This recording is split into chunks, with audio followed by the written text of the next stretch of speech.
कुंज बिहारी श्री हरिदास। आप सभी दोस्तों को दीपावली की बहुत बहुत शुभकामनाएं।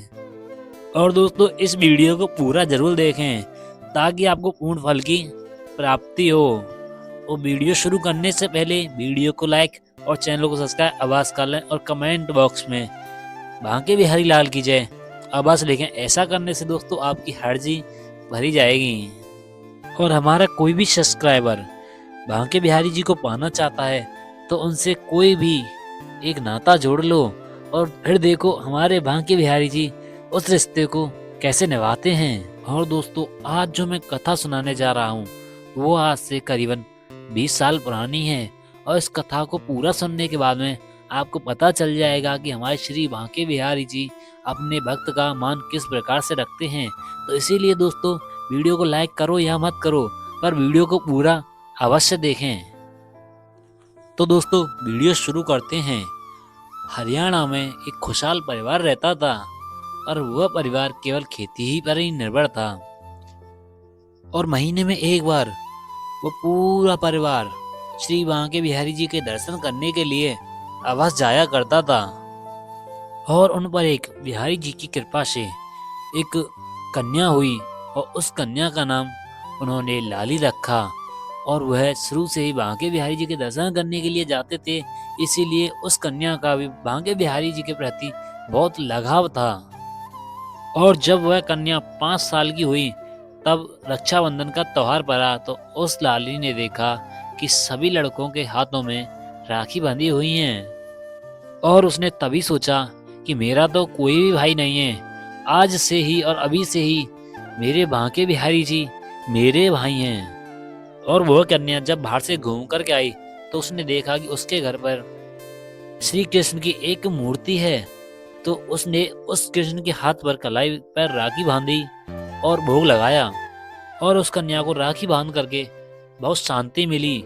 और वह कन्या अपने दुख और भाई और मम्मी पापा और अपनी सारी कहानी बांके बिहारी जी को बताया करती थी। और इसी प्रकार से धीरे धीरे करके समय निकलता गया।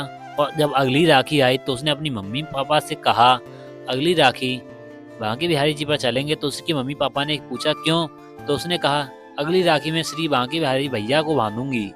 और उस कन्या की बात सुनकर के उसके माता पिता उसके मुंह की तरफ देखने लगे। तब कन्या बोली हर महीने तो जाते हैं ना, अगली इस बार अब की राखी पर चलेंगे। और माता पिता तैयार भी हो गए। उसने अपनी माँ से कह करके अपने भैया के लिए प्रसाद बनवाया। और प्रसाद को लेकर के वह कन्या वृंदावन बांके बिहारी मंदिर पर आ गई। और उसने बांके बिहारी जी को राखी बांधी और भोग लगाया और बहुत शांति मिली। और धीरे धीरे करके समय फिर से निकलता गया और वह कन्या बड़ी हो गई। तो उसके माता पिताओं को उसके विवाह की चिंता होने लगी। और उसके पिता ने कहा अब लाली बड़ी हो गई है और इसके लिए अच्छा लड़का कहाँ से मिलेगा, और हम गरीब लोग इसकी दहेज के लिए पैसा कहाँ से लेकर के आएंगे। और इस बात को लेकर के माता पिता दोनों परेशान थे कि पैसा कहाँ से आएगा। तभी लाली ने कहा आप लोग चिंता मत करो, मेरे भैया है ना, वही कोई ना कोई रास्ता अवश्य निकालेंगे। और उस लाली को अपने भैया पर पूरा विश्वास था। और वो हर महीने की तरह इस महीने भी बांके बिहारी जी के जब दर्शन करने के लिए गए तो एक संपत्ति परिवार अपने लड़के के साथ में बांके बिहारी जी के दर्शन करने के लिए आया था। और उस लड़के के परिवार को वह लड़की लाली बहुत ही सुंदर लगी और सुशील लगी। तभी लड़की की माँ से बातचीत की और बांके बिहारी जी की कृपा से वह रिश्ता वहीं पर तय हो गया। और 2 हफ्ते बाद लाली की शादी निकल आई। और वह परिवार जब घर पर आया तो घर पर उन्होंने कहा कि लड़का तो मिल गया है पर रिश्ते शादी के लिए पैसे नहीं हैं। तभी लाली ने कहा आप क्यों चिंता कर रहे हो, मेरे भैया है ना। और इतना सुन करके उनकी आंखों से खुशी के आंसू झलकने लगे। और कुछ दिनों बाद उसके माता पिताओं को गांव में कुछ काम था, वो गांव में कुछ काम से गए।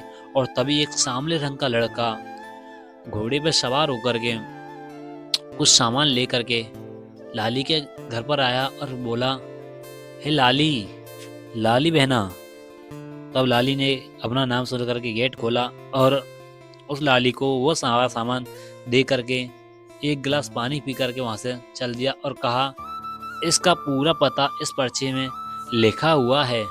और इतना सामान, इतना सब कुछ कह करके वह लड़का वहाँ से चला गया। जब वह लड़का वहाँ से चला गया तब लाली ने वह पर्चा खोला और उस पर्चे को खोल के पढ़ने के बाद में वह लाली फूट फूट कर रोई। थोड़ी ही देर बाद उस लाली के माता पिता वहाँ पर आ गए और माता पिताओं ने उस लाली से पूछा, लाली ये सारा सामान कौन दे करके गया है? तब लाली ने सारा माजरा अपने माता पिताओं को बताया कि तुम्हारे जाने के बाद में एक सांवले रंग का लड़का आया था और एक पर्चा दे करके गया। मैं इतनी मूर्ख थी, मैं उनको पहचान नहीं पाई और उस पर्चे में लिखा हुआ था, हे बहना, तुम मेरे लिए हर बार राखी बांधने के लिए आती हो और मैं आज तक आपको कोई भी उपहार नहीं दे पाया हूँ और ये उपहार मेरी तरफ से तुम रखना।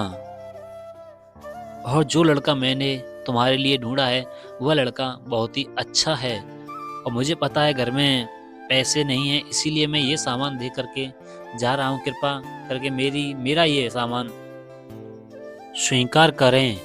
और लाली की शादी हो गई। जब लाली अपने ससुराल गई तब लाली ने ये कहानी भी अपने ससुराल में सुनाई तो उसके ससुराल वाले भी बहुत खुश हुए कि ऐसी लड़की हमें बांके बिहारी जी की कृपा से मिली है, तो हमको और क्या चाहिए। उस लड़की की धीरे धीरे करके जिंदगी सफल हो गई। तो दोस्तों अब आप समझ ही गए होंगे कि जब हमारे बांके बिहारी जी से कोई रिश्ता जोड़ लेता है तो हमारे बांके बिहारी जी उस रिश्ते को किस प्रकार से निभाते हैं। तो एक बार सच्चे दिल से और सच्चे मन से इस कमेंट बॉक्स में बांके बिहारी लाल की जय अवश्य लिखें और आपने हमारे बांके बिहारी जी से किस प्रकार का रिश्ता बनाया हुआ है वो भी एक बार कमेंट बॉक्स में अवश्य बताएं। तो दोस्तों मिलते हैं आपसे एक और नए वीडियो के साथ में, तब तक के लिए बांके बिहारी लाल की जय।